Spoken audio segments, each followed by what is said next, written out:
पश्चिम बंगालमध्ये मुख्यमंत्री पदासाठी शुभेंदू अधिकारी यांच्या नावावरती शिक्कामोर्तब। आज शपथविधी सोहळा। तर घुसखोरांना रोखण्यासाठी राज्याच्या सीमांना तटबंदीसारखं मजबूत करणार, अमित शहांनी ठणकावलं। तामिळनाडूत थलपती विजय यांच्या समोरचा सत्ता स्थापनेचा पेच अद्याप कायम। व्हीसीकेच्या पाठिंब्याचं पत्र अजूनही नाही। टीव्हीकेकडे केवळ 116 आमदारांचं पाठबळ, अजून 2 आमदारांचा पाठिंब्याची गरज। केरळ मुख्यमंत्री पदाबाबत आज मल्लिकार्जुन खरगेंच्या घरी महत्त्वाची बैठक। केरळमधील काँग्रेस नेत्यांशी चर्चा करणार राहुल गांधीही उपस्थित राहण्याची शक्यता। नाशिकमधील टीसीएस प्रकरणाचा महिला आयोगाचा सविस्तर अहवाल मुख्यमंत्र्यांकडे सादर। न्यायपूर्ती साधना जाधव समितीकडून 50 पानी अहवाल सादर। महिला सुरक्षेसाठी अहवालामधून 25 शिफारसी। कठोर कारवाईचं मुख्यमंत्र्यांकडून आश्वासन। नाशिकमधील टीसीएस प्रकरण आरोपी निदा खानची आजपासून एसआयटी कडून कसून चौकशी। नाशिक पोलीस अनेक अनुत्तरित प्रश्नांची उकल करण्याचा प्रयत्न करणार। अत्याचाराच्या घटनांनी कल्याण डोंबिवलीत खळबळ। कल्याणमध्ये कराटे प्रशिक्षकाकडून 9 वर्षांच्या मुलीचा लैंगिक छळ, तर डोंबिवलीत नराधम बापाकडून पोटच्या मुलीवर अत्याचार। सोलापूरच्या माढ्यातील भोंदू नाना विरकर याला 4 दिवसांची पोलीस कोठडी। भोंदू बाबाकडे लाखो रुपयांची फसवणूक। आडेगावातून विरकर महाराजाला काल सकाळी अटक। पायधुणीतील चौघांच्या मृत्यू प्रकरणात पुन्हा नवा ट्विस्ट। कलिंगडसोबत शरीरात सापडलं झिंक फॉस्फाईड आणि घरात सापडलेलं उंदीर पळवण्याचं औषध वेगवेगळं। झिंक फॉस्फाईड घरात कुठून आलं याचं गूढ वाढलं। पश्चिम बंगालमध्ये अखेर शुभेंदू अधिकारी यांची मुख्यमंत्रीपदी निवड करण्यात आली आहे। भाजप विधिमंडळ पक्षाच्या बैठकीमध्ये त्यांची नेतेपदी निवड करण्यात आली आहे। शुभेंदू अधिकारी आज सकाळी 11 वाजता पश्चिम बंगालच्या मुख्यमंत्रीपदाची शपथ घेणार आहेत। पश्चिम बंगालमधील भाजप विधिमंडळ पक्षनेत्याच्या निवडीसाठी केंद्रीय निरीक्षक म्हणून अमित शहांची नियुक्ती झाली।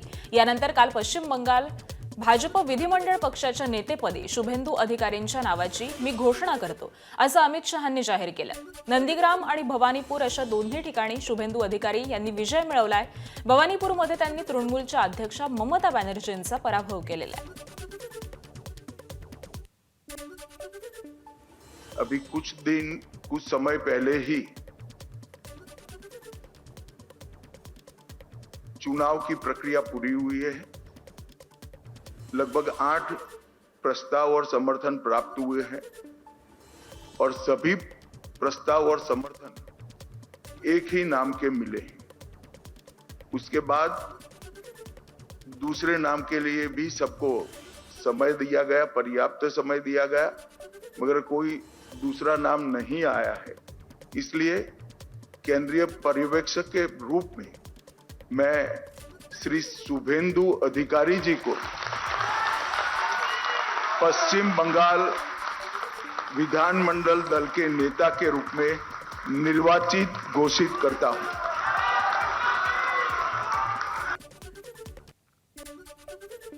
कोलकाताच्या ब्रिगेड परेड मैदानावरती शुभेंदू अधिकारी यांचा शपथविधी सोहळा पार पडणार आहे। यावेळी पंतप्रधान नरेंद्र मोदी, गृहमंत्री अमित शहा यांच्यासह एनडीएचे मुख्यमंत्री उपस्थित राहणार आहेत। तसंच मुख्यमंत्री देवेंद्र फडणवीस आणि उपमुख्यमंत्री एकनाथ शिंदे, सुनेत्रा पवार देखील शपथविधीला उपस्थित राहणार आहेत। पश्चिम बंगालमधील भाजप सरकारच्या शपथविधी सोहळ्यासाठी राष्ट्रवादी काँग्रेसचे वरिष्ठ नेते काल रात्री कोलकात्यामध्ये दाखल झाले। कोलकाता विमानतळावरती उपमुख्यमंत्री सुनेत्रा पवार, राज्यसभा खासदार प्रफुल्ल पटेल, खासदार पार्थ पवार यांचं राष्ट्रवादी युवक काँग्रेसचे राष्ट्रीय अध्यक्ष धीरज शर्मा आणि पक्ष कार्यकर्त्यांकडून जोरदार स्वागत करण्यात आलं। यावेळी विमानतळ परिसरामध्ये कार्यकर्त्यांची मोठी गर्दी आणि उत्साहाचं वातावरण पाहायला मिळालं। दरम्यान मुख्यमंत्री देवेंद्र फडणवीसांनी शुभेंदू अधिकारी यांना शुभेच्छा दिल्या। बघूया।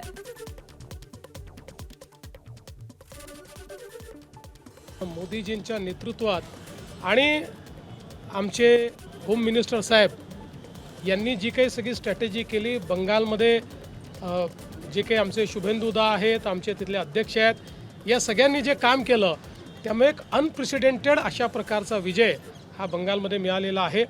आणि विशेषतः आज मी श्री शुभेंदू अधिकारी यांचंही मनापासून अभिनंदन करतो। कारण शुभेंदू अधिकारी यांची एकमताने आमच्या लेजिस्लेचर पार्टीचे प्रमुख म्हणून निवड झालेली आहे. उद्या त्यांचा शपथविधी आहे आणि म्हणून बंगालमध्ये एक नवीन सुरुवात होते याचा आम्हाला आनंद आहे. दरम्यान राहुल गांधींच्या नेतृत्वामध्ये केलेली इंडिया आघाडी आता तुटायला सुरुवात झाल्याची टीका अमित शहांनी केली आहे. तसंच आता घुसखोरी होणार नाही असं आश्वासन देखील त्यांनी दिलंय.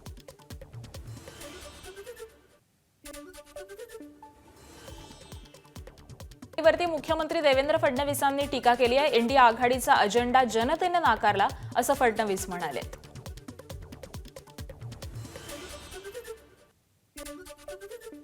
इंडिया आघाडी ही तशीही पूर्णपणे अनैसर्गिक अशा प्रकारची युती होती. आपल्या राज्यात भांडायचं आणि दिल्लीमध्ये हातात हात घ्यायचे अशा पद्धतीनं केवळ एक अजेंडा होता, मोदीजी हटाव. पण तो अजेंडा भारतातल्या लोकांनी नाकारल्यामुळे इंडिया आघाडी फुटणार होती, ती फुटायला सुरुवात झालेली आहे. तामिळनाडूमध्ये सत्ता स्थापनेचा पेच अजूनही सुटलेला नाहीये. टीव्हीके प्रमुख विजय यांच्या मुख्यमंत्री पदाच्या शपथविधीबाबत अद्यापही संभ्रम कायम आहे. निवडणुकीत सर्वात मोठा पक्ष ठरलेल्या टीव्हीकेकडे सध्या 116 आमदारांचा पाठिंबा आहे. मात्र अजून देखील बहुमतासाठी 2 आमदारांची गरज आहे. काँग्रेसच्या 5 आमदारांनी टीव्हीकेला पाठिंबा दिलाय, तर डाव्या पक्षांनी देखील विजय यांना पाठिंबा दिलाय. मात्र व्हीसीकेच्या समर्थनाशिवाय सत्ता स्थापन करणं हे शक्य नसल्याचं स्पष्ट झालंय. त्यामुळे व्हीसीके आज सकाळी टीव्हीकेला पाठिंबा द्यायचा की नाही याबाबत निर्णय घेणार आहे. दरम्यान काल संध्याकाळी विजय यांनी सलग तिसऱ्यांदा राज्यपाल राजेंद्र अर्लेकर यांची भेट घेत सत्ता स्थापनेचा दावा केला. मात्र या सगळ्या घडामोडींमुळे आज विजय मुख्यमंत्री पदाची शपथ घेणार का याबाबत अजूनही सस्पेन्स कायम आहे. तामिळनाडूमध्ये भाजपनं पत्रक काढून भूमिका जाहीर केली आहे. तामिळनाडूमध्ये सरकार स्थापनेच्या प्रयत्नामध्ये सामील होण्यास इच्छुक नाही असं सांगत भाजपनं भूमिका जाहीर केली आहे. तामिळनाडूत जनतेनं दिलेला निकाल स्वीकारल्याचं देखील नमूद करण्यात आलंय. याशिवाय सरकार स्थापनेच्या प्रयत्नात सहभागी असलेल्या कोणत्याही पक्षाला मत देणार नसल्याचं देखील त्यांनी स्पष्ट केलंय. केरळ विधानसभेत काँग्रेसच्या नेतृत्वाखालील यूडीएफला स्पष्ट बहुमत मिळाल्यानं सत्ता स्थापनेच्या हालचालींना वेग आलाय. मुख्यमंत्री पदासाठी काँग्रेसमध्ये जोरदार लॉबिंग सुरू आहे. काँग्रेस अध्यक्ष मल्लिकार्जुन खरगे आज सकाळी आपल्या निवासस्थानी केरळमधील काँग्रेस नेत्यांची महत्त्वपूर्ण बैठक घेणार आहेत. या बैठकीला राहुल गांधी उपस्थित राहण्याची शक्यता असून रमेश चेन्नितला, व्ही.डी. सतीशन यांच्यासह इतर नेते हे रात्री दिल्लीमध्ये दाखल झाल्याची माहिती आहे. दरम्यान काँग्रेसचे राष्ट्रीय सरचिटणीस आणि लोकसभा खासदार के.सी. वेणुगोपाल हे केरळचे पुढचे मुख्यमंत्री असू शकतात. पक्षश्रेष्ठींच्या बैठकीमध्ये मुख्यमंत्री पदाच्या नावावरती शिक्कामोर्तब केलं जाईल. के.सी. वेणुगोपाल, रमेश चेन्निथला यांची नावं ही सर्वाधिक आघाडीवरती आहेत. 2029 मध्ये सुनेत्रा पवार मुख्यमंत्री व्हाव्यात असं आम्हाला वाटतं असं वक्तव्य हे नुकतंच जय पवारांनी केलं आणि यानंतर राजकीय वर्तुळामध्ये मोठ्या प्रमाणावरती प्रतिक्रिया उमटू लागल्या. काल खुद्द सुप्रिया सुळेंनी प्रतिक्रिया दिली आहे. त्यांनी जय पवारांच्या वक्तव्याचं स्वागत केलंय. वहिनी या राज्याच्या मुख्यमंत्री झाल्या तर त्यांना पहिला हार मीच घातला.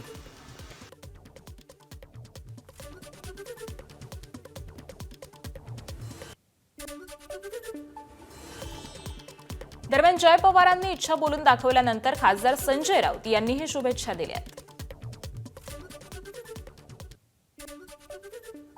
राज्याच्या राजकारणामध्ये मुख्यमंत्री पदावरून दावे प्रतिदावे होत आहेत. जय पवार म्हणतात की 2029ला सुनेत्रा पवारांनी मुख्यमंत्री व्हावं. माझ्या जय पवार यांना शुभेच्छा आहेत. त्यांनी त्यांच्या आईला मुख्यमंत्री करावं, आमच्या शुभेच्छा आहेत. दरम्यान लोकांसाठी काम करणाऱ्या पात्र महिलेनं मुख्यमंत्री व्हावं अशी इच्छा अमृता फडणवीस यांनी बोलून दाखवली आहे.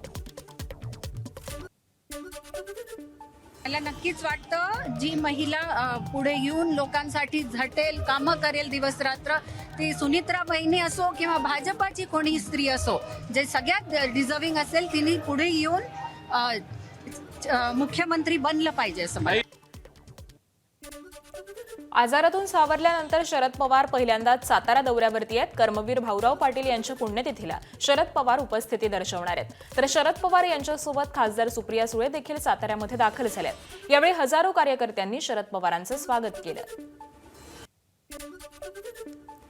धुळ्यात राष्ट्रवादीचे माजी आमदार फारुख शहा यांच्यासह 8 नगरसेवक पक्षाच्या सदस्यत्वाचा राजीनामा देण्याच्या तयारीत आहेत. पक्षाकडून दुर्लक्ष होत असल्याची तक्रार करत या नगरसेवकांनी नाराजी व्यक्त केली आहे. तसंच पुरेसा निधी मिळत नसल्यानं या नगरसेवकांची नाराजी आहे. त्यामुळे हे नाराज नगरसेवक आणि माजी आमदार लवकरच बैठक घेणार आहेत. या बैठकीमध्ये ते दुसऱ्या पक्षाबाबत जाण्याचा निर्णय घेणार आहेत. सांगली महापालिका क्षेत्रामधील प्रस्तावित 300 कोटी रुपयांच्या रस्ते कामांवरून राजकारण तापलंय. हाम पद्धतीनं ही कामं करण्याच्या निर्णयावरती महापालिकेचे विरोधी पक्षनेते मंगेश चव्हाण यांनी गंभीर आरोप केलेत.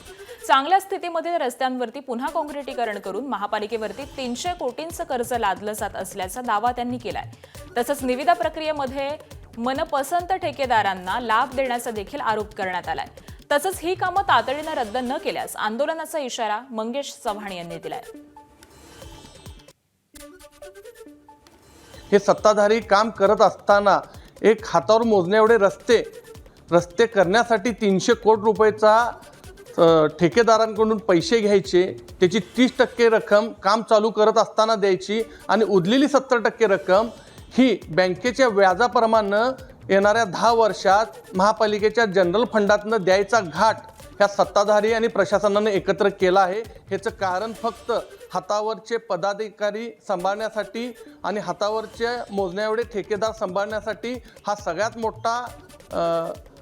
मोठं पाप हे सत्ताधारी आणि प्रशासन मिळून करत आहे. ह्याच्यावर भाजपच्या नेत्यांनी लक्ष घातलं पाहिजे. काही भाजपचे नेते ह्यामध्ये सामील आहेत, हे पण ह्यामध्ये तपासणं गरजेचं आहे. माजी खासदार संजय काकडे आणि माजी मंत्री सुभाष देशमुखांच्या नातवाचं पुण्यात नामकरण सोहळा पार पडला. संजय काकडेंच्या पुण्यातील निवासस्थानी हा कार्यक्रम पार पडलेला असून या सोहळ्याला अनेक दिग्गजांनी उपस्थिती लावली. अमृता फडणवीस, अभिनेत्री रिंकू राजगुरू, चंकी पांडे यांच्यासह अनेकांनी उपस्थिती लावली. शिवाजीराव भोसले सहकारी बँकेच्या आर्थिक घोटाळ्यातील आरोपी माजी आमदार अनिल भोसले सध्या जामिनावरती बाहेर आहेत. मात्र जामीन देताना न्यायालयानं त्यांना पुणे जिल्ह्यामध्ये प्रवेश करण्यास मनाई केली आहे. तरी देखील काल माजी आमदार अनिल भोसले त्यांचे व्याही माजी खासदार संजय काकडे यांच्या घरी आयोजित एका कार्यक्रमाला उपस्थित असल्याचं पाहायला मिळालं. मुंबईतल्या अंधेरी रेल्वे स्थानक पोस्ट ऑफिसचं मुख्यमंत्री देवेंद्र फडणवीस आणि केंद्रीय मंत्री ज्योतिरादित्य शिंदे यांच्या उपस्थितीमध्ये लोकार्पण करण्यात आलं. अंधेरी रेल्वे स्थानक पोस्ट ऑफिसची सुरुवात 1932-33 मध्ये करण्यात आली होती. तब्बल 94 वर्षांनी ते पोस्ट ऑफिस अत्याधुनिक स्वरूपामध्ये सज्ज करण्यात आलंय. जनसेवा कनेक्ट प्रकल्पाअंतर्गत या पोस्ट ऑफिसचं नूतनीकरण करण्यात आलं. डिजिटल सेवा, आधुनिक सुविधा आणि ग्रामाभिमुख पायाभूत सुविधा या उपलब्ध करण्याचा पोस्ट ऑफिस विभागाचा प्रयत्न आहे. दिवंगत वृत्त छायाचित्रकार रजनीश काकडे यांनी आपल्या पत्रकारितेच्या कारकिर्दीमध्ये टिपलेल्या छायाचित्रांच्या प्रदर्शनांचं उद्घाटन हे माजी मुख्यमंत्री उद्धव ठाकरे यांच्या हस्ते पार पडलं. मुंबई प्रेस क्लबच्या वतीनं आयोजित या प्रदर्शनाच्या उद्घाटन सोहळ्याला खासदार संजय राऊत आणि खासदार अरविंद सावंत हे देखील उपस्थित होते. काकडे यांनी मुंबईसह राज्यभरामध्ये काढलेले फोटो या प्रदर्शनात मांडण्यात आलेत. यामध्ये कोविड काळातील आठवणी जागवणारे फोटो, बाळासाहेब ठाकरे यांच्या अंत्ययात्रेचे फोटो, 26/11चा दहशतवादी हल्ला झाला त्यावेळीची परिस्थिती टिपणारे फोटो, याच्यासह मुंबईचा गणेशोत्सव, मुंबईची दहीहंडी, बॉलिवूड याच्यासह क्रिकेट सामन्यांमधील महत्त्वाचे क्षण टिपणाऱ्या फोटोंचा समावेश आहे. अहिल्यानगर शहरात मंत्री राधाकृष्ण विखे पाटील यांनी चितळे रोड बाजारपेठेत भेट दिली. नगर महानगरपालिकेच्या नेहरू मार्केट इमारतीच्या भूमिपूजनासाठी ते शहरात आलेले असताना जुनी आणि प्रसिद्ध असलेली चितळे रोड परिसरामधील शेव फरसाण दुकानांना त्यांनी भेट दिली आहे. यावेळी त्यांनी स्थानिक शेव फरसाणाचा आस्वाद देखील घेतलाय. चितळे रोड ही ऐतिहासिक बाजारपेठ असून जुन्या दुकानांच्या आठवणींना उजाळा देत मंत्री विखे पाटील यांनी ही खास भेट दिली आहे. वादळी वाऱ्यामुळे उपमुख्यमंत्री एकनाथ शिंदे यांचा मुरबाड दौरा ऐनवेळी रद्द झालेला होता. मुंबईच्या महालक्ष्मीवरून उड्डाण घेतल्यानंतर खराब हवामानामुळे हेलिकॉप्टर हे जुहू इथं उतरवलं. सुरक्षेच्या कारणास्तव पुढील प्रवास थांबवण्यात आला. शिवसेना उपजिल्हाप्रमुख कांतीलाल कंटे यांच्या मुलाच्या विवाह सोहळ्याला शिंदे उपस्थित राहू शकले नाहीत आणि त्यामुळे व्हिडिओ कॉलद्वारे नवदाम्पत्याला शुभेच्छा देत लवकरच भेटू असा संदेश त्यांनी कुटुंबियांना दिला. राज्यातील भूमिपुत्र तरुणांसाठी सरकारनं मोठा निर्णय घेतलाय. जिल्हा मध्यवर्ती सहकारी बँकेतील नोकर भरतीमध्ये भूमिपुत्रांसाठी आरक्षण देण्याचा निर्णय घेण्यात आलाय. जिल्ह्यातील मूळ रहिवाशांसाठी 70% जागा राखीव ठेवण्याचे आदेश देण्यात आलेत. सहकार विभागामधून याबाबतचा शासन निर्णय हा जारी करण्यात आलाय. बँकेचे कार्यक्षेत्र असलेल्या जिल्ह्यातील तरुणांना पदभरतीमध्ये प्राधान्य मिळणारे 30% जागा या जिल्ह्याबाहेरील उमेदवारांसाठी देता येणार आहेत. तर पदभरतीची जाहिरात काढलेल्या बँकांना ही आदेश लागू करण्यात येणार आहेत. राज्यातील 31 जिल्हा मध्यवर्ती सहकारी बँकांना आदेश लागू करण्यात आलाय. या निर्णयामुळे ग्रामीण भागामधील सुशिक्षित बेरोजगारांना त्यांच्याच जिल्ह्यामध्ये नोकरीची संधी मिळणार आहे. त्यामुळे फडणवीस सरकारनं घेतलेला निर्णय हा मोठा मानला जातोय. अण्णासाहेब पाटील आर्थिक विकास महामंडळाचे व्यवस्थापक आणि अध्यक्ष नरेंद्र पाटील यांच्यामधील वाद मराठा समाजाच्या तरुणांच्या मुळावरती उठलाय की काय अशी शंका उपस्थित होतीये. मराठा समाजामधील तरुणांना उद्योजक बनवण्यासाठी राज्य सरकारनं अण्णासाहेब पाटील आर्थिक विकास महामंडळाची स्थापना केली. उद्योगासाठी बिनव्याजी 15 लाखांपर्यंत कर्ज उपलब्ध करून दिलं. सुरुवातीला या महामंडळानं अतिशय चांगल्या पद्धतीनं कामकाज करून मराठा समाजामधील तरुणांना दिलासा दिला. मात्र अलीकडे वर्षभर या योजनेतील लाभार्थ्यांना नियमितपणे कर्जाच्या व्याजाचा परतावा मिळत नाहीये. त्यामुळे राज्यभरामधून मराठा समाजातील तरुणांकडून तक्रारी वाढत आहेत आणि यामध्येच आता व्यवस्थापक आणि महामंडळाचे अध्यक्ष यांच्यामध्ये वाद असल्याचं समोर आलंय. दरम्यान या वादाला मनोज जरांगेंनी भाष्य केलंय. या सगळ्याचा सरकार जबाबदार याशिवाय राज्यामध्ये मोठं आंदोलन करण्याचा इशारा हा देखील मनोज जरांगेंनी दिलाय.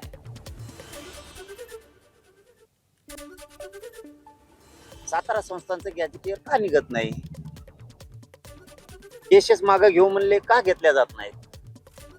बलिदान गेलेल्या कुटुंबाच्या नोकऱ्याचं काय झालं? MIDC देऊ बोलले ना तुम्ही, तो JR निघाला नाहीये, विद्युतचा JR निघाला नाही. कित्येक तरी बलिदान गेलेल्या कुटुंबाचं आणखीन त्यांना निधी पण मिळाला नाहीये. म्हणजे तुम्ही मेलेल्या बांधवांचं सुद्धा आमच्या राजकारण करायला लागलात. याला मुख्यमंत्री म्हणलं जातं का? याला मुख्यमंत्री म्हणणार का तुम्ही? म्हणूनच या सगळ्या विषयावर फायनल तुकडा एक घाव घालायचं ठरवलंय आणि या राज्यात खूप मोठं आंदोलन उभा राहणार आहे. त्याची तारीख आता आम्ही 16 मेला आंतरवलीत पत्रकार परिषद घेऊन तारीख फायनल करणार आहे. नाशिकच्या TCS प्रकरणात मोठी अपडेट समोर आली आहे. राष्ट्रीय महिला आयोगानं या प्रकरणाचा सविस्तर अहवाल मुख्यमंत्री देवेंद्र फडणवीस यांच्याकडे सादर केलाय. या प्रकरणाची गांभीर्यानं दखल घेत मुंबई उच्च न्यायालयाच्या निवृत्त न्यायमूर्ती साधना जाधव यांच्या अध्यक्षतेखाली तथ्यशोधन समिती स्थापन करण्यात आली होती. या समितीनं 18 आणि 19 एप्रिल रोजी नाशिक दौरा करून पीडित महिला, पोलीस अधिकारी आणि त्याचबरोबर संबंधित घटकांची सविस्तर चर्चा केली. 50हून अधिक पानांच्या या अहवालामध्ये महिलांच्या सुरक्षितता, सन्मान आणि न्यायासाठी 25 पेक्षा अधिक महत्त्वपूर्ण शिफारसी करण्यात आलेल्या असून त्यानुसार कठोर कारवाईचं आश्वासन मुख्यमंत्र्यांनी दिलंय. नाशिकच्या TCS प्रकरणात आरोपी निदा खानला 11 मे पर्यंत पोलीस कोठडी सुनावण्यात आली आहे. त्यामुळे आजपासून तिची कसून चौकशी सुरू होणार असून SIT आणि नाशिक पोलीस अनेक अनुत्तरित प्रश्नांची उकल करण्याचा प्रयत्न करणार आहेत. धर्मांतर प्रकरणात तिची नेमकी भूमिका काय होती, गुन्हा दाखल झाल्यानंतर ती कुठे होती, तसंच मुंब्रा, मुंबई आणि भिवंडी परिसरामध्ये तिला कोणी आश्रय दिलेला होता का, याची चौकशीही केली जाणार आहे. याशिवाय मतीन पटेल आणि निदा खान यांच्यातील संबंध, त्यांची ओळख कशी झाली आणि मालेगाव आणि मलेशिया कनेक्शनसह इम्रानशी असलेल्या संबंधांबाबत देखील तपास केला जाणार आहे. नाशिकमध्ये निदा खान प्रकरणात पोलिसांनी मोठी कारवाई केली आहे. निदा खानला आश्रय देणाऱ्या संभाजीनगरच्या MIM नगरसेवक मतीन पटेल याला सह आरोपी करण्यात आलंय. नाशिकमधील अत्याचार, धर्मांतर, अॅट्रॉसिटी गुन्ह्यामध्ये आरोपी असलेल्या निदा खानला मतीन पटेल यांनी आश्रय दिल्याचा आरोप आहे. संभाजीनगरच्या MIM नगरसेवक मतीन पटेल यांच्या विरोधामध्ये नाशिकमध्ये गुन्हा दाखल करण्यात आलाय. तर निदा खानला 11 मे पर्यंत पोलीस कोठडी सुनावण्यात आली आहे. नाशिक धर्मांतर प्रकरणी फरार असलेली आरोपी निदा खानला संभाजीनगरमधून अटक करण्यात आली आहे. यानंतर राजकारण तापलंय. पालकमंत्री संजय शिरसाट यांनी MIMचे इम्तियाज जलील यांच्यावरती निदा खानला पाठीशी घातल्याचा आरोप केला आणि त्यानंतर माध्यमांसमोर आलेल्या इम्तियाज जलील यांनी निदा खानचं समर्थन केलंय. निदा खान दहशतवादी नसून फक्त आरोप असल्याचं जलील यांनी म्हटलंय. पश्चिम बंगालमध्ये मुख्यमंत्री पदासाठी शुभेंदू अधिकारी यांच्या नावावरती शिक्कामोर्तब. आज शपथविधी सोहळा. तर घुसखोरांना रोखण्यासाठी राज्याच्या सीमांना तटबंदीसारखं मजबूत करणार, अमित शहांनी ठणकावलं. तामिळनाडूत थलपती विजय यांच्या समोरचा सत्ता स्थापनेचा पेच अद्याप कायम. VCKच्या पाठिंब्याचं पत्र अजूनही नाही. TVKकडे केवळ 116 आमदारांचं पाठबळ, अजून 2 आमदारांचा पाठिंब्याची गरज. केरळ मुख्यमंत्री पदाबाबत आज मल्लिकार्जुन खरगेंच्या घरी महत्त्वाची बैठक. केरळमधील काँग्रेस नेत्यांशी चर्चा करणार राहुल गांधीही उपस्थित राहण्याची शक्यता. नाशिकमधील टीसीएस प्रकरणाचा महिला आयोगाचा सविस्तर अहवाल मुख्यमंत्र्यांकडे सादर. न्यायपूर्ती साधना जाधव समितीकडून 50 पानी अहवाल सादर. महिला सुरक्षेसाठी अहवालामधून 25 शिफारसी. कठोर कारवाईचं मुख्यमंत्र्यांकडून आश्वासन.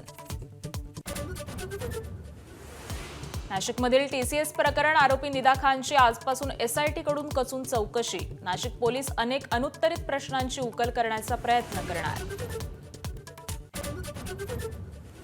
अत्याचाराच्या घटनांनी कल्याण डोंबिवलीत खळबळ. कल्याणमध्ये कराटे प्रशिक्षकाकडून 9 वर्षांच्या मुलीचा लैंगिक छळ, तर डोंबिवलीत नराधम बापाकडून पोटच्या मुलीवर अत्याचार. सोलापूरच्या माढ्यातील भोंदू नाना विरकर याला 4 दिवसांची पोलीस कोठडी. भोंदूबाबाकडे लाखो रुपयांची फसवणूक. आडेगावातून विरकर महाराजाला काल सकाळी अटक. पायधुणीतील चौघांच्या मृत्यू प्रकरणात पुन्हा नवा ट्विस्ट. कलिंगडसोबत शरीरात सापडलं झिंक फॉस्फाईड आणि घरात सापडलेलं उंदीर पळवण्याचं औषध वेगवेगळं. झिंक फॉस्फाईड घरात कुठून आलं याचं गूढ वाढलं. भंडारा जिल्ह्यात गेल्या 3 दिवसांपासून वादळी वाऱ्यासह मुसळधार पावसानं हजेरी लावलेली असून याचा मोठा फटका शेतकऱ्यांना बसलाय. विशेषतः भंडारा, तुमसर आणि मोहाडी तालुक्यामधील शेतकरी हवालदिल झालेत. सध्या भात कापणीच्या टप्प्यावरती असताना झालेल्या पावसामुळे अनेक शेतातील पिकं जमिनीवरती आडवी पडली आहेत, तर काही ठिकाणी पिकं पाण्याखाली गेली आहेत. याबरोबरच आंबा उत्पादक शेतकऱ्यांना देखील याचा मोठा फटका बसलाय. मका उत्पादक शेतकऱ्यांचीही परिस्थिती गंभीर आहे. दरम्यान प्रशासनानं तातडीनं पंचनामे करून नुकसानग्रस्त शेतकऱ्यांना मदत द्यावी अशी मागणी जोर धरतीये. पारडी खोडगाव या ठिकाणी आंब्याच्या माझ्या बगीचा आहे. 90 झाडे असून खूप मोठ्या प्रमाणात नुकसान झाले आहे. खूप मेहनत करून बाग तयार केली, पण आता 2 दिवसाच्या अवकाळी पावसामुळे आंबा या झाडाचे आणि बगीचे फळाचे पण खूप प्रमाणात नुकसान झाले आहे. शासनाला माझी अशी विनंती आहे की तात्काळ पंचनामा करून आर्थिक नुकसान भरपाई देण्याची माझी मागणी आहे. गोंदिया जिल्ह्यात सलग 4थ्या दिवशीही वादळी वाऱ्यासह अवकाळी पावसानं दमदार हजेरी लावली आहे. मागील 4 दिवसांपासून संध्याकाळी सतत पाऊस होत असल्यामुळे कापणीला आलेल्या धान आणि मका पिकांचं प्रचंड नुकसान झालंय. हातातोंडाशी आलेला घास हिरावला जाईल अशी भीती शेतकऱ्यांनी व्यक्त केली आहे. मात्र मे महिन्यामध्ये झालेल्या पावसामुळे नागरिकांना उकाड्यापासून दिलासा मिळालाय. गुरुवारी रायगड जिल्ह्यामध्ये झालेल्या अवकाळी पावसाचा फटका महाड आणि पोलादपूर तालुक्याला बसला. महाडमधील खरवली, ढलकाठी, सोलमकोंड या भागामध्ये वादळामुळे घरांची छपरं ही उडलेली आहेत, तर नुकसान झालेलं आहे. या वादळी पावसामुळे झाडं, विजेचे खांब उन्मळून पडल्यानं वाहनांचं देखील नुकसान झालंय. पोलादपूर तालुक्यामधील परसुळे गावामधील घरांचं देखील या वादळी पावसामध्ये नुकसान झालंय. विजेचे खांब पडून तारा तुटल्यामुळे काही काळ वीज पुरवठा देखील खंडित झाला होता. वाऱ्याने पूर्ण म्हणजे घराचं छतच आमचं राहिलेलं नाही आणि तिथं राहता कुटुंब ते कुठं राहणार वगैरे काय, त्यांच्यासाठी शासनाने जेवढी होईल तेवढी लवकरात लवकर मदत करावी ही आमची मागणी आहे शासनाला. झाडांची फांदी तारानुकी पडून आहे ना, तारा पण पडलेल्या आहेत. अशा पद्धतीने एवढं नुकसान मोठ्या प्रमाणात झालेलं की आज लाईट येईल याची पण शक्यता नाही. पण एवढंच आम्ही आहे ना शासनाला विनंती करतोय की आज नाही तर उद्या तरी निदान आमच्या खरवलीला लाईटीचे बंदोबस्त करून द्यावं आणि जो काय सर्व ग्रामस्थांचा आणि रहिवासीयांचा जो काही म्हणजे नुकसान झालं ह्या वाऱ्यामध्ये लाखो रुपयाचं नुकसान झालेलं आहे त्याची पण भरपाई आहे ना लवकरात लवकर शासनाने द्यावी. तळ कोकणात सलग 2ऱ्या दिवशी अवकाळी पावसानं हजेरी लावली. दोडामार्ग तालुक्यामधील तिलारी खोल्यामध्ये सोसाट्याच्या वाऱ्यासह अवकाळी पाऊस झालाय. अवकाळी पावसामुळे उकाड्यापासून हैराण झालेल्या नागरिकांना काहीसा दिलासा मिळाला. हवामान खात्यानं सिंधुदुर्ग जिल्ह्याला पावसाचा येलो अलर्ट दिलाय. हिंगोली जिल्ह्यात काल सकाळपासूनच ढगाळ वातावरणामुळे तापमानामध्ये मोठी घट झाली आणि नागरिकांना उकाड्यापासून काहीसा दिलासा मिळाला. दुपारच्या सुमारास गोरेगाव, कडोळी, चोंडी या अनेक भागांमध्ये सुसाट वारा आणि विजांच्या कडकडाटासह अवकाळी पावसानं जोरदार हजेरी लावली. शेतात वाळायला टाकलेली हळद भिजल्यामुळे अनेक शेतकऱ्यांचं नुकसान झालंय, तर अचानक आलेल्या पावसामुळे हळद झाकण्यासाठी शेतकऱ्यांची एकच तारांबळ उडाली. साताऱ्यातील कोयनानगर आणि पाटण शहरासह तालुक्याला वादळी वाऱ्यासह मुसळधार पावसानं झोडपलंय. यामध्ये कामरगावला मोठा फटका बसलेला आहे. 5 घरांवरील जवळपास 65 सिमेंटचे पत्रे हे उडून गेलेत आणि नुकसान झालेलं आहे.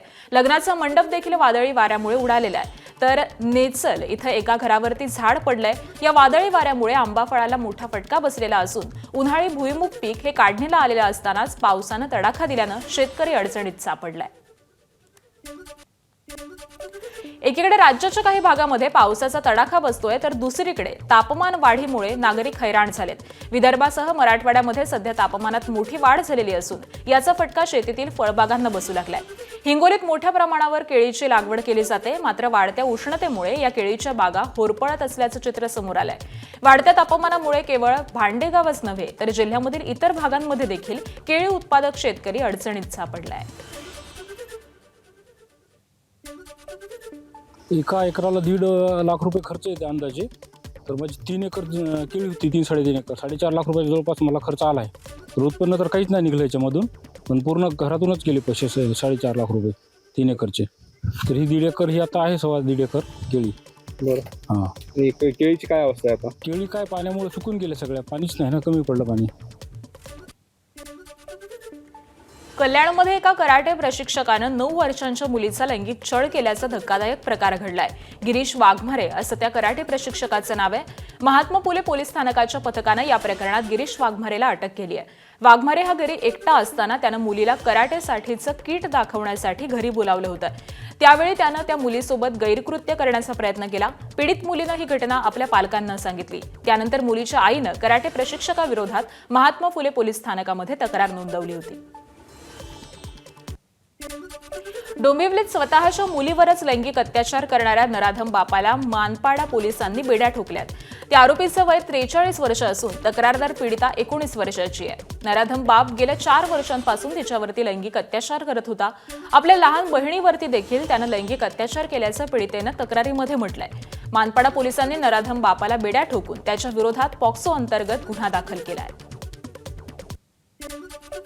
सोलापूरच्या माढा तालुक्यातील आढेगाव इथल्या गुरुमाऊली उर्फ नाना विरकर याला अटक करून न्यायालयानं 4 दिवसांची पोलीस कोठडी सुनावली. पंढरपूर तालुक्यामधील एका पीडित तरुणानं टेंभुर्णी पोलीस स्थानकात तक्रार दाखल केल्यानंतर या प्रकरणाचा तपास सुरू झाला. 2024 पासून व्यवहारात भरपूर पैसे मिळवून देतो, माझ्याकडून कासव घे, पैशाचा पाऊस पडतो अशी पद्धतीची फसवणूक या विरकर महाराजानं केलेली होती. तर आतापर्यंत जवळपास 5 लाखांपेक्षा जास्त रुपयाची फसवणूक झाल्याचा दावा या पीडितेनं केलेला आहे. टेंभुर्णी इथं 2,35,000 रुपयांच्या फसवणुकीची तक्रार दाखल झाल्यानंतर विरकर याच्यावरती गुन्हा दाखल करण्यात आला आणि त्यानंतर पोलिसांनी अत्यंत गोपनीय पद्धतीनं कारवाई करत नाना विरकर आणि त्याचा भाऊ विकास विरकर यांना पहाटे अटक केली आहे. मोठमोठे राजकीय नेते या भोंदूच्या भजनी लागलेले होते. एक गुरु मौलवी एक बाबा आहे आडेगावमध्ये, त्यांच्या आश्रमामध्ये त्यांनी गेले होते. त्यांनी एक कचवा दिले होते.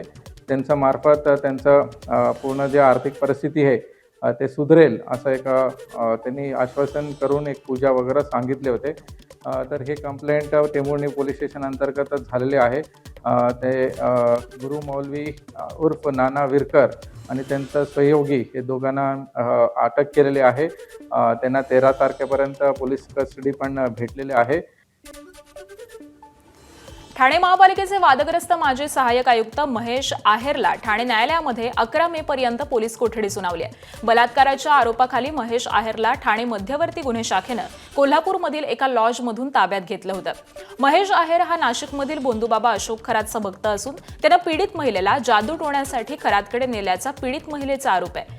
गुंगीचं औषध देऊन अत्याचार करून त्याचे व्हिडिओ रेकॉर्ड करून वारंवार ब्लॅकमेल करत अत्याचार केल्याचा आहेरवरती पीडित महिलेनं आरोप केलाय. मुंबईच्या पायधुणीमधील एकाच कुटुंबातील 4घांच्या मृत्यू प्रकरणी नवा ट्विस्ट समोर आलाय. 4घांच्या शरीरात आणि कलिंगडमध्ये आढळलेलं झिंक फॉस्फाईड आणि घरात सापडलेलं उंदीर पळवण्याचं औषध वेगवेगळं असल्याचं आढळून आलंय. उंदीर पळवण्याच्या औषधात झिंक फॉस्फाईड नसल्याचं समोर आलंय आणि त्यामुळे शरीरात आणि कलिंगडामध्ये झिंक फॉस्फाईड नेमकं आलं कुठून याविषयीचं पुन्हा गूढ वाढलंय. विद्यार्थ्यांची फसवणूक करणाऱ्या संस्थांवरती फौजदारी गुन्हे दाखल करण्याचे निर्देश उच्च आणि तंत्रशिक्षण मंत्री चंद्रकांत पाटील यांनी दिलेत. मुंबईच्या बांद्र्यातील डॉक्टर बळीराम हिरे महाविद्यालयामध्ये एकूण 132हून अधिक विद्यार्थ्यांना बोगस अभ्यासक्रम आणि पदव्या देऊन फसवल्याचा प्रकार उघडकीस आलाय. या प्रकरणाची गंभीर दखल घेत चंद्रकांत पाटील यांनी दोषी संस्थांविरोधात तातडीनं गुन्हे दाखल करण्यास सांगितलंय. मान्यता प्राप्त वास्तुशास्त्र अभ्यासक्रमाच्या संस्थेत यूजीसीची मान्यता नसलेला अभ्यासक्रम सुरू करून फसवणूक केल्याबाबत संस्था मान्यतेवरती देखील कारवाईचे निर्देश देण्यात आले. मीरा भाईंदरमधील वादग्रस्त मीरा रोड उड्डाणपूल या महिन्याअखेरीस वाहतुकीसाठी खुला होण्याची शक्यता आहे. भाईंदर पूर्वेमधील गोल्ड नेस्ट सर्कल परिसरामध्ये मेट्रो मार्गाखाली उभारण्यात आलेल्या या पुलाबाबत बॉटल नेक समस्येमुळे सुरुवातीपासूनच चर्चा सुरू होती. पुलावरून उतरताना रस्ता 2 लेन होत असल्यामुळे वाहतूक कोंडी आणि अपघाताचा धोका हा व्यक्त करण्यात आलेला होता. त्यानंतर MMRDAनं शेवटच्या टप्प्यामध्ये सुधारणा केलेल्या असून या कामाची तांत्रिक तपासणी IITकडे सोपवण्यात आली आहे. अहवालानंतर निर्णय होईल, अन्यथा महिना अखेरीस पूल सुरू करण्याची शक्यता वर्तवण्यात आली आहे. मीरा भाईंदरच्या काशीमीरा चौकातील छत्रपती शिवाजी महाराजांच्या अश्वारूढ पुतळ्याच्या दुरुस्ती आणि संभाव्य स्थलांतराच्या मुद्द्यावरून शहरातील राजकीय वातावरण तापलंय. परिवहन मंत्री प्रताप सरनाईक, मराठी एकीकरण समिती, मनसे आणि विविध शिवप्रेमींनी पुतळ्याच्या स्थलांतरावरती आक्षेप घेतला. भाजप आमदार नरेंद्र मेहता यांनी आज पत्रकार परिषद घेऊन प्रताप सरनाईक यांच्यावरती थेट निशाणा साधलाय. पुतळ्याला तडा गेलेला आहे, त्यामुळे प्रशासनाकडून दुरुस्तीचा प्रस्ताव पुढे आलेला होता आणि सर्वांच्या सहमतीनं ठराव करून दुरुस्ती करण्यात येणार आहे.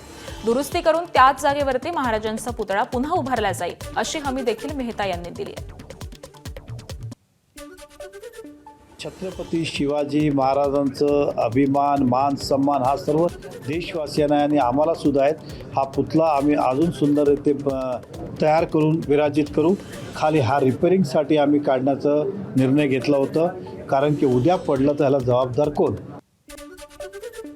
पनवेलमध्ये इस्रायल तलावाजवळ झालेलं अतिक्रमण उच्च न्यायालयानं दिलेल्या आदेशानंतर हटवण्यात आलंय.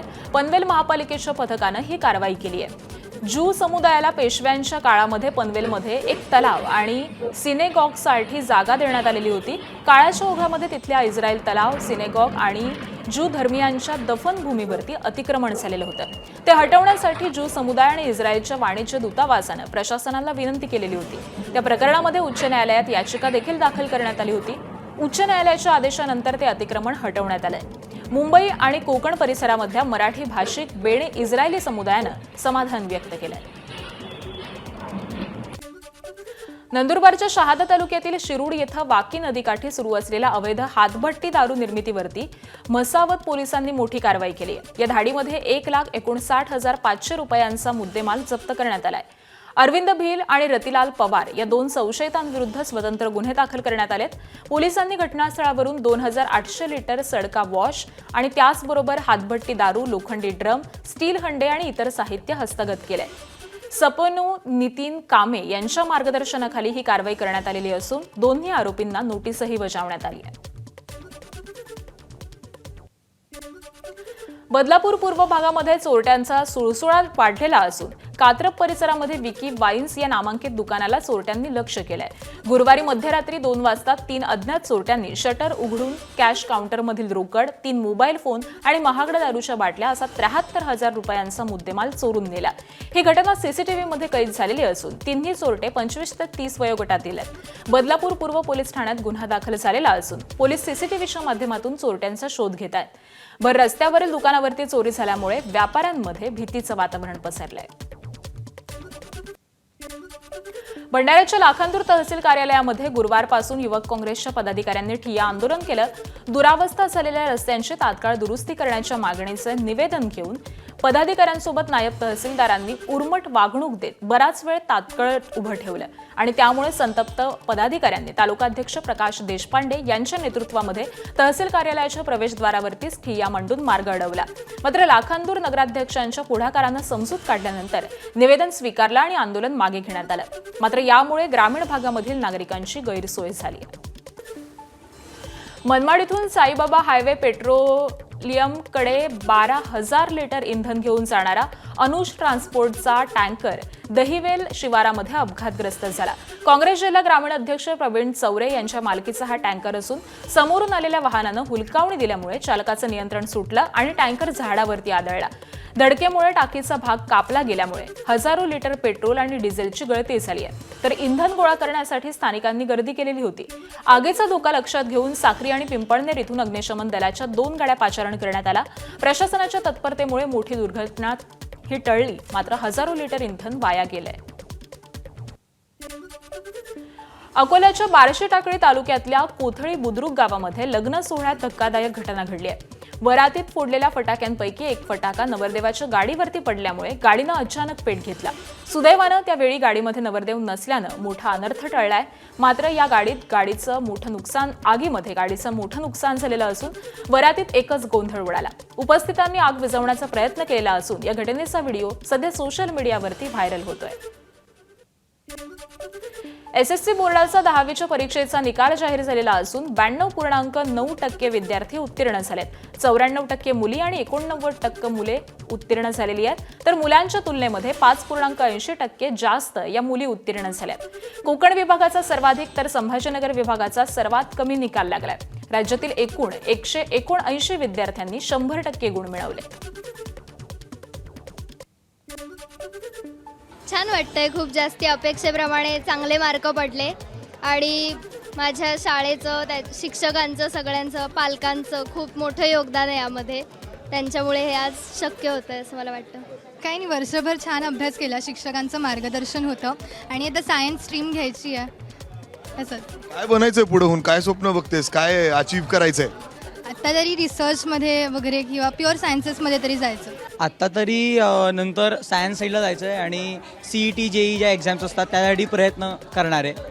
बघू. आईवडिलांचे काय रिॲक्शन्स आहेत? आईबाबांना खूपच ओव्हरवेल्म झाले, त्यांना चांगलं वाटतंय खूपच. 10वीच्या परीक्षेत 100पैकी 100% गुण घेणाऱ्या विद्यार्थ्यांचा लातूरमध्ये गौरव करण्यात आलाय. लातूर जिल्ह्यात 104 विद्यार्थ्यांनी 100पैकी 100% गुण मिळवलेत. देशी केंद्र विद्यालयाचे 15 तर केशवराज विद्यालयाचे 9 विद्यार्थी 100% गुणांसह उत्तीर्ण झाले. यशस्वी विद्यार्थ्यांचा सत्कार करण्यात आला. लातूर विभागीय मंडळाच्या यंदाचा निकाल हा 88.42% लागलेला असून लातूर जिल्ह्याचा सर्वाधिक 92.80% निकाल लागलाय. प्रथमतः आमच्या शाळेने उन्हाळ्यातच आमच्या भाषांतिक वर्गाची परीक्षा चालू केली होती. त्यातून 40% सिलेबस संपवण्यात आला. त्यानंतर वर्षभर एकूण 7 ते 8 आमच्या सराव परीक्षा झाल्या. त्याच्यामुळं आम्हाला एवढा कॉन्फिडन्स आला की आम्हाला कोणत्याही प्रकारचा पेपर आला तरी आम्ही याला सॉल्व करू शकतो. या प्रकारचा कॉन्फिडन्स आम्हाला पेपर सॉल्व केल्यामुळे झाला. प्रथमतः आमच्या शाळेने खूप मेहनत घेतली होती. सुपर 40 नावाची बॅच काढली. त्याच्यातून विविध प्रकारचे प्रॅक्टिस पेपर सोडवून घेतले आणि त्यात आलेल्या अडचणी सोडवण्यासाठी डाऊट सेशन सुद्धा घेतले होते. ह्या यशाचे श्रेय मी माझ्या आई वडिलांना आणि संपूर्ण गुरुजनांना झाले. किंवा बरेच विद्यार्थी असं म्हणतात की 97-98 वाले सुद्धा म्हणतात की सर माझं सर्व म्हणजे उत्तर बरोबर आहेत, मला कॉन्फिडन्स आहे, मी 100% गुण मिळवू शकतोच. यासाठी आम्ही साधारण बोर्डाने उद्या डिक्लेअर केल्याप्रमाणे या उत्तरांची आपण उत्तरपत्रिकांची पुनर्तपासणी किंवा पुनर्पडताळणी करणार आहोत. त्यातून 100% निकाल आमचा आणखी वाढेल असं मला वाटतं. 10वी बोर्ड परीक्षेचा निकाल जाहीर झालेला असून मुंबई विभागाचा निकाल 94% लागलाय. मुंबईतील अनेक विद्यार्थ्यांना 90%पेक्षा जास्त गुण मिळालेले आहेत, तर 5 विद्यार्थ्यांना 100% गुण मिळालेत. वर्षभर अभ्यास केल्यानंतर निकाल जाहीर झाल्यानंतर मुंबईतील बालमोहन विद्या मंदिरमधील गुणवंत विद्यार्थ्यांनी आपला आनंद व्यक्त केला. या शाळेतील 27 मुलांना 90%पेक्षा जास्त गुण आहेत. मुंबईच्या दहिसरमधील विद्या मंदिर शाळेनं यंदा देखील 100% निकालाची परंपरा कायम राखली आहे. इंग्रजी माध्यमात कुमारी तनिसी माखळकर 97.40% गुणांसह प्रथम आलेली आहे. तर मराठी माध्यमामध्ये कुमार साजिरी प्रभू 96.60% गुणांसह प्रथम आली आहे. इंग्रजी माध्यमाचा निकाल हा 100% आहे, तर मराठी माध्यमाचा 97.87% निकाल लागलाय. मुख्याध्यापक, शिक्षक आणि कर्मचाऱ्यांच्या प्रयत्नामुळे शाळेनं उज्ज्वल यशाची परंपरा ही कायम राखली आहे. कल्याणमधल्या सम्राट अशोक या शाळेचा 10वीचा निकाल 100% लागलेला आहे. इमारतीची साफसफाई करणाऱ्या एका कामगाराचा मुलगा या शाळेमध्ये पहिल्या क्रमांकावरती आलाय. जोशवा पवारचे वडील एका इमारतीमध्ये साफसफाईचं काम करतात. त्यांची आई घरकाम करते. जोशवा पवारनं 10वीच्या बोर्डाच्या परीक्षेत 90% गुण मिळवून शाळेत पहिला क्रमांक राखलाय. विघ्नेश थोरात हा 87.40% गुणांसह तर दुसऱ्या क्रमांकावर आहे, तर कार्तिकी कदम 85.40% गुणांसह तिसऱ्या स्थानावरती आहे. शिक्षकांनी मार्गदर्शनासाठी मी त्यांचं अभिवादन करतो. त्यांनी शिकवलेलं सर्व पाळल्यामुळे आज 90% मिळालेले आहे, म्हणून मी त्यांना सर्वांना धन्यवाद करतो. शिक्षकांनी सांगितलेले जे काही असेल ते सर्व मी पाळलं, सर्व प्रयत्न केले. शिक्षकांनी शिकवलेले गणित त्यांचा सराव केला, सर्व केलं, म्हणून आज 90% मिळालेले आहे. म्हणून मी आज सर्वांचं अभिनंदन आहे. मुंबईच्या काळा चौकी परिसरामध्ये राहणाऱ्या 68 वर्षांच्या आजींनी देखील 10वीची परीक्षा पास केली आहे. रात्र शाळेमध्ये शिक्षण घेऊन त्यांनी आपलं राहिलेलं स्वप्न पूर्ण केलं. निर्मला लोखंडे असं त्यांचं नाव आहे आणि 10वी बोर्डामध्ये त्यांना 50% गुण मिळालेत. निर्मला लोखंडे यांचं 7वीत असताना शिक्षण सुटलं, पण 10वीची परीक्षा देण्याची त्यांची इच्छा होती. कुटुंबाच्या साथीनं त्यांनी आपलं हे स्वप्न पूर्ण केलंय आणि विशेष म्हणजे आता त्यांना कॉलेजमध्ये देखील प्रवेश घ्यायचा आहे. मला प्रेरणा मेन म्हणजे माझ्या नातवंडांनी, माझ्या सुनेनी मला सांगितलं, आई तुमची खूप इच्छा आहे ना लहानपणापासून, तुमचे बालपण इतकं कष्टात गेलं आणि माझ्या नातवंडांपासून मुलांपासून सगळेजण आईला शाळेत शिकत होते. कितवीपर्यंत तुमचं शिक्षण झालं आधी? 7वी. 7वीपर्यंत. आणि मग आता तुम्ही ऍडमिशन डायरेक्ट 10वीला घेतलं होतं? नाही, 8वी 9वी 10वी 3 वर्ष तुम्ही? 3 वर्ष मी कंटिन्यू केलं. बिहारमधील एका रेल्वे स्थानकावरचा व्हिडिओ सध्या सोशल मीडियावरती मोठ्या प्रमाणात व्हायरल होतोय. या व्हिडिओमध्ये एक महिला पांढऱ्या काकडीला रंगात बुडवून हिरवा रंग देताना दिसतेय. या प्रकारामुळे प्रवाशांमध्ये गोंधळाचं वातावरण असून सोशल मीडियावरती नेमका प्रकार काय याबाबत विविध प्रतिक्रिया या उमटतायत. एबीपी माझा, उघडा डोळे बघा नीट.